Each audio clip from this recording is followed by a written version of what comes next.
Bonjour, nous allons voir maintenant les dernières séries d'opérations lorsque nous avons un quotient, représenté ici par le trait de fraction.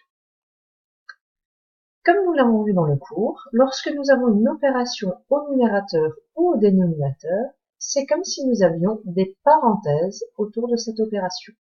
Je vais réécrire le calcul avec les parenthèses. Donc 8 plus 7, le tout divisé par 3, c'est comme si j'écrivais 8 plus 7 entre parenthèses, divisé par 3. Nous prendrons l'habitude de travailler plutôt avec les traits de fraction qu'avec ce type d'écriture. Donc, il faut juste bien comprendre que je vais d'abord effectuer ce calcul puisque c'est comme s'il était entre parenthèses. Donc 8 plus 7 égale 15, le tout divisé par 3. Et donc est égal à 5. Voilà pour le premier exemple. Pour le deuxième exemple, qui est un petit peu plus compliqué, on commence à voir un peu tout ce que nous avons vu dans le cours. Nous avons une soustraction, nous avons un grand trait de fraction, au numérateur, différentes opérations, une addition et une multiplication. Pour bien comprendre le principe du trait de fraction avec une opération au numérateur, je vais réécrire ce calcul avec des parenthèses. 4 moins, donc cette opération entre parenthèses, donc 1 plus 2, donc multiplié par 10, divisé par 7.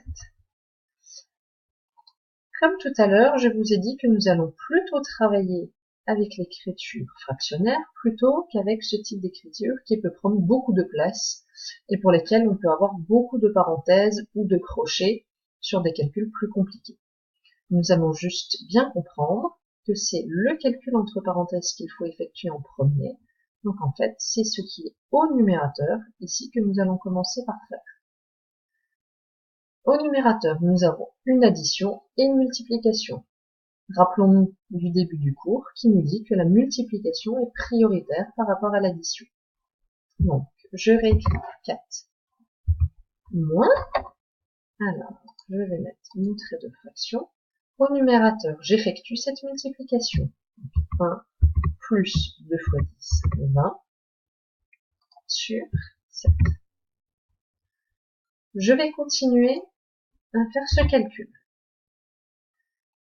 J'ai toujours 1 plus 20 qui est comme s'il était entre parenthèses. Donc je dois continuer de calculer le numérateur. Donc, je réécris ce que j'ai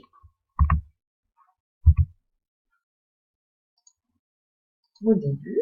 Et donc, j'effectue l'addition 1 plus 20, 21, sur 7. J'ai quoi comme opération maintenant? J'ai une soustraction et un trait de fraction, une division.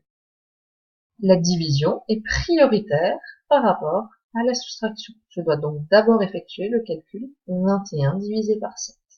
J'ai donc 4 moins 21 divisé par 7, 3. Il ne me reste plus qu'à écrire le résultat est égal à 1.